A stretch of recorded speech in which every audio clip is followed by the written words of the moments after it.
छात्रों सवाल नंबर 2 देखेंगे। दूसरे सवाल में क्या है, पहले बहुपद से दूसरे बहुपद को भाग करके ये बताना है कि पहला वाला बहुपद दूसरे वाले बहुपद का गुणनखंड है या गुणनखंड नहीं है। गुणनखंड होने की स्थिति में शेषफल 0 आ जाएगा। अगर गुणनखंड नहीं होगा तो शेषफल 0 नहीं होगा। तो भाग करके देखते हैं। देखिए, भागफल का पहला स्टेप क्या होगा, 2t की घात 4 है, इसको इससे भाग करो। 2t की घात 4 को भाग करो t की घात 2 से। देखो ये कैंसिल हो गया तो आ गया 2t स्क्वायर। 2t स्क्वायर लिखा जाएगा यहाँ। अब 2t स्क्वायर से t स्क्वायर को गुणा करेंगे। इन दोनों के आधार एक जैसे हैं, t स्क्वायर और t स्क्वायर, और घात दोनों की जो है आपस में क्या हो जाएगी, जुड़ जाएगी। 2t स्क्वायर की गुणा t स्क्वायर से करेंगे तो आ जाएगा 2t की घात 4। और अब हम 2t स्क्वायर की गुणा 3 से करेंगे तो 2 तिया 6 माइनस के 6t स्क्वायर, तो माइनस के 6t स्क्वायर यहाँ लिखा जाएगा। ये प्लस का 2t स्क्वायर है, ये माइनस का 3 है, तो अलग अलग चिन्हों की संख्या में गुणा हो रही है। अलग अलग चिन्हों की संख्या गुणा हमेशा माइनस में आती है, तो माइनस के 6t स्क्वायर हुए। और ये 2 घात वाला पद है, ये 2 घात वाले पद के नीचे लिखा जाएगा। इसलिए अब आप क्या करेंगे, इसको हम प्लस का मानेंगे, इसका चिन्ह हो जाएगा माइनस। ये माइनस का है तो ये हो जाएगा प्लस, और यहाँ लिखेंगे घटाने पर ये कैंसिल। अब जो उसमें बड़ी घात वाला पद है वो देखो क्या है, 3t की घात 3 प्लस का। अब ये देखो माइनस का 2t स्क्वायर, ये प्लस का 6t स्क्वायर। ये अलग अलग चिन्हों की संख्या है, ये हमेशा जो है क्या होंगी, ये घटेंगी। अलग अलग चिन्हों की संख्या है, और जिसमें से घटाएंगे चिन्ह उसका आएगा। तो प्लस का 6t स्क्वायर में से घटा रहे हैं, प्लस का 6t स्क्वायर प्लस का है, ये संख्या बड़ी है, तो इसमें से घटाएंगे तो बचेगा प्लस का 4t स्क्वायर और माइनस का 9t और माइनस का 12। अब भागफल का दूसरा स्टेप क्या होगा, देखिए 3t की घात 3 को t स्क्वायर से भाग करो। 3t की घात 3 को t स्क्वायर से भाग करो, ये कट जाएगा तो कितना हो जाएगा 3t। तो दूसरा स्टेप होगा 3t।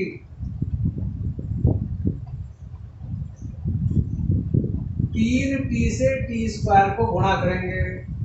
आधार ये t है, ये भी t है, ठीक है। आधार ये से घातें अलग अलग हैं, ये 2 घात का है और ये 1 घात का माना जाएगा। तो 3t की t स्क्वायर से गुणा होगी तो 3t की घात 3 आ जाएगा। अब 3t की गुणा माइनस के 3 से करेंगे, अलग अलग चिन्हों की संख्या गुणा माइनस में आएगी, तो माइनस के 9t आ जाएगा। देखिए ये 1 घात वाला पद है तो ये भी 1 घात वाला पद है, एक दूसरे के नीचे आएंगे। यहाँ लिखेंगे घटाने पर ये माइनस का हो गया और ये प्लस का हो गया, क्योंकि माइनस का तो प्लस है, तो प्लस का है तो क्या हो जाएगा माइनस का हो जाएगा। ये कैंसिल हो गया। अब हम उतारेंगे, देखिए ये भी कैंसिल हो गया। अब उतारेंगे प्लस के 4t स्क्वायर और माइनस के 12, ठीक है। अब आप देखिए इसको इससे भाग दो तीसरे स्टेप के लिए। 4t स्क्वायर को t स्क्वायर से भाग करो, कैंसिल हो गया, कितना आ गया 4। तो तीसरा स्टेप होगा 4। तो प्लस के 4 से t स्क्वायर को गुणा करा, कितना आ गया प्लस का 4t स्क्वायर। प्लस के 4 की गुणा माइनस के 3 से करी तो अलग अलग संख्या में गुणा क्या आएगी, माइनस में आएगी। ये प्लस का है और ये माइनस का है, देखो ये हो गया माइनस का और ये क्या हो गया प्लस का। यहाँ देखो घटाने पर शेषफल आ गया 0। चूंकि शेषफल 0 है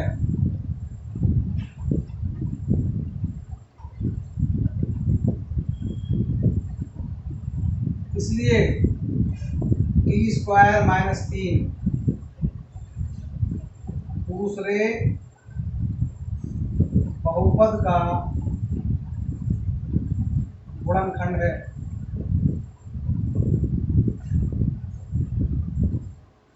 अब इसी तरीके से सेकंड क्वेश्चन देखेंगे।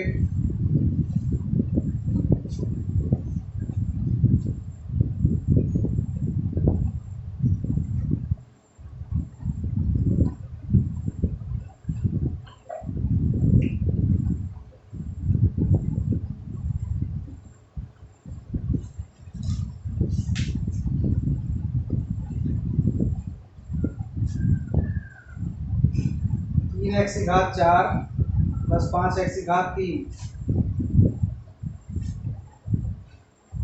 3 एक्स की घात 4 प्लस 5 एक्स की घात 3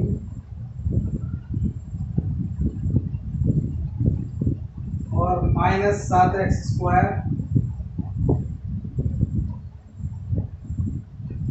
प्लस 2 एक्स प्लस 2, और इसको भाग करनी है। एक्स की घात 2 प्लस 3 एक्स प्लस 1 से भाग करनी है और बताना है कि क्या ये इसका गुणनखंड है या नहीं। देखिए वापस ऊपर लिखे रहते हैं। भागफल का पहला स्टेप क्या है? 3 एक्स की घात 4 को स्क्वायर से भाग करो तो कैंसिल हो गया। 3 एक्स की घात 2 बार, तब इसको भाग करेंगे एक्स स्क्वायर से तो 3 एक्स की घात 2 आएगा। अब 3 एक्स की घात 2 की गुणा एक्स स्क्वायर से भी होगी, 3 एक्स की घात 2 की गुणा 3 एक्स से भी होगी, 3 एक्स की घात 2 की गुणा 1 से भी होगी। बारी बारी से गुणा करते हैं। 3 एक्स स्क्वायर की गुणा एक्स स्क्वायर से करेंगे तो कितना आएगा? 3 एक्स की घात 4, क्योंकि आधार 1 से तो घातें जुड़ जाएंगे। अब 3 एक्स स्क्वायर प्लस का इसकी गुणा प्लस के 3 एक्स से करेंगे तो आधार 1 से घातें इनकी जुड़ेंगी। ये 2 घात और ये 1 घात, कितना हो जाएगा? 3 या 9, दोनों गुणा हो जाएंगे, घातें जुड़ जाएंगी। 9 एक्स की घात 3 प्लस का 9 एक्स की घात 3 और 3 एक्स स्क्वायर गुणा प्लस के 1 से करेंगे तो प्लस का 3 एक्स स्क्वायर। ये 1 से चिन्हों की गुणा हमेशा प्लस में आती है, याद रखें बस। तो प्लस के 3 एक्स स्क्वायर गुणा कर रहे हैं, ये सब प्लस की संख्याएं, ये सारी गुणाएं जो है सब प्लस में आएंगी। अब यहाँ लिखेंगे घटाने पर ये माइनस का, ये माइनस का, ये माइनस का, क्योंकि ये प्लस है, ये माइनस हो गया, ये प्लस है तो ये माइनस, ये प्लस है तो ये माइनस, कैंसिल हो गया। ये अब अलग अलग चिन्हों की संख्या हो गई, ये प्लस की और ये माइनस की। अलग अलग चिन्हों की संख्या घट जाती है और घटाने पर बड़ी संख्या का चिन्ह आता है। बड़ी संख्या 9 एक्स की घात 3 है, इसका चिन्ह माइनस का तो माइनस आ जाएगा। 9 में से 5 गया 4, 4 एक्स की घात 3, घातें भी घटती है इसमें। अब ये 1 से चिन्ह की संख्या हमेशा जुड़ेंगी और चिन्ह नहीं बदलेगा। माइनस का आ गया, ये 7 और 3 हो गए 10 एक्स स्क्वायर, घातें नहीं जुड़ेंगी। और प्लस का 2 एक्स, 2 उतार लिया और प्लस का 2 उतार लिया। अब माइनस के 4 एक्स की घात 3 को आप एक्स स्क्वायर से भाग करो, इससे भाग करोगे तो कितनी बार आ जाएगा? माइनस के 4 एक्स बार आ जाएगा। देखिए तो यहाँ लिखेंगे हम माइनस के 4 एक्स, माइनस के 4 एक्स की गुणा प्लस के एक्स स्क्वायर से करेंगे, माइनस के 4 एक्स की गुणा प्लस के 3 एक्स से करेंगे, माइनस के 4 एक्स की गुणा प्लस के 1 से करेंगे तो देखो क्या आएगा? माइनस के 4 एक्स की गुणा प्लस के एक्स स्क्वायर से हो गया तो अलग अलग चिन्हों की संख्या गुणा माइनस में आएगी। माइनस 4 एक्स की घात 3, माइनस के 4 एक्स की गुणा प्लस के 3 एक्स से करेंगे तो माइनस के 12 एक्स और माइनस के 4 एक्स गुणा प्लस के 1 से करेंगे तो माइनस के 4 एक्स, माइनस के 4 एक्स की गुणा प्लस के 3 एक्स से करेंगे तो 4 किया 12 एक्स स्क्वायर आएगा। माइनस के 4 एक्स की गुणा प्लस के 3 एक्स से करेंगे तो माइनस के 12 एक्स स्क्वायर, ये हुआ सही। अब माइनस के 4 एक्स की गुणा प्लस के 1 से करेंगे तो माइनस के 4 एक्स, ये इस तरह से। अब घटाने पर चिन्ह बदल जाएंगे, ये माइनस का तो प्लस का हो जाएगा, माइनस का तो ये प्लस का हो जाएगा, माइनस का तो ये भी प्लस का हो जाएगा, ये कैंसिल हो गया। ये अलग अलग चिन्हों की संख्या है तो हमेशा घटेंगी। चिन्ह बड़ी संख्या का आएगा, 12x² में से 10x² गया तो प्लस के 2x² बचे। एक से चिन्ह की संख्या हमेशा जुड़ती है तो प्लस का 4 और 2 6x आ जाएगा और प्लस का 2। अब ये 2x² है, ये x² है, 2x² को x² से भाग करेंगे तो कितना आ जाएगा 2। तो ये तीसरा पद 2 होगा प्लस का, 2 से इसे गुणा करा 2x², 2 से 3x को गुणा करा तो 2 3 6x, 2 से 1 को गुणा करा तो 2 एकम 2। ये लिखा घटाने पर माइनस माइनस माइनस, क्योंकि प्लस का है तो माइनस, ये प्लस है तो माइनस, ये प्लस है तो माइनस, ये कैंसिल। शेषफल क्या आ गया 0, चूंकि शेषफल 0 है इसलिए पहला बहुपद दूसरे का गुणनखंड है।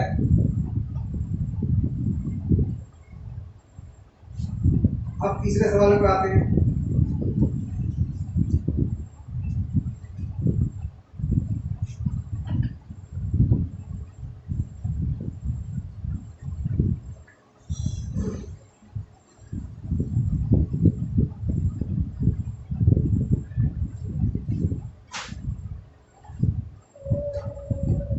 तीसरा सवाल है 3x x⁵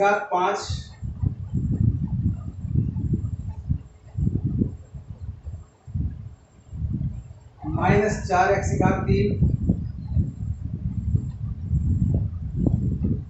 plus x² plus 3x plus 1, इसको भाग करेंगे x⁵ माइनस 3x प्लस 1 से भाग करेंगे। देखिए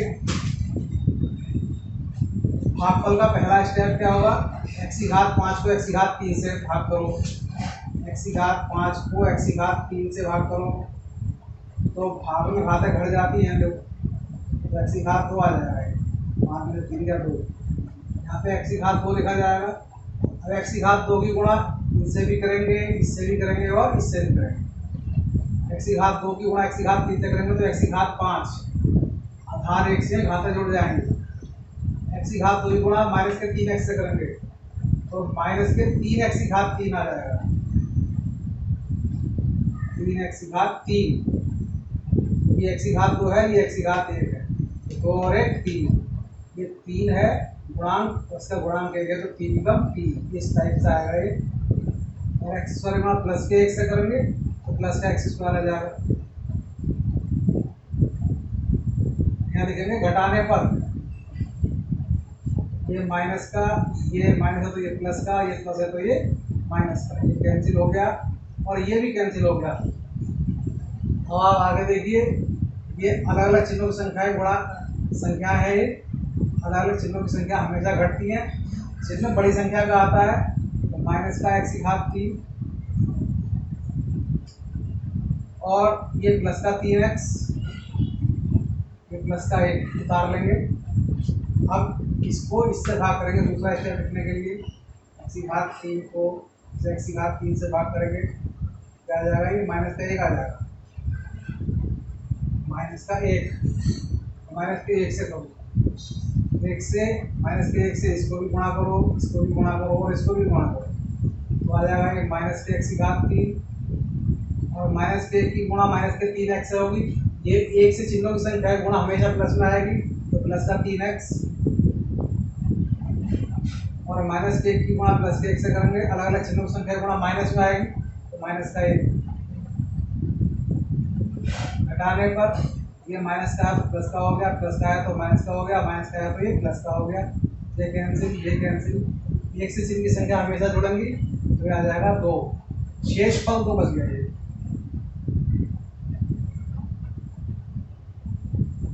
चूंकि शेषफल शून्य नहीं है,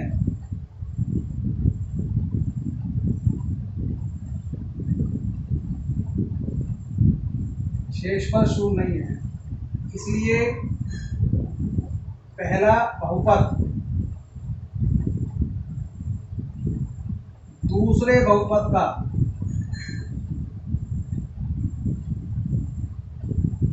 गुणनखंड नहीं है।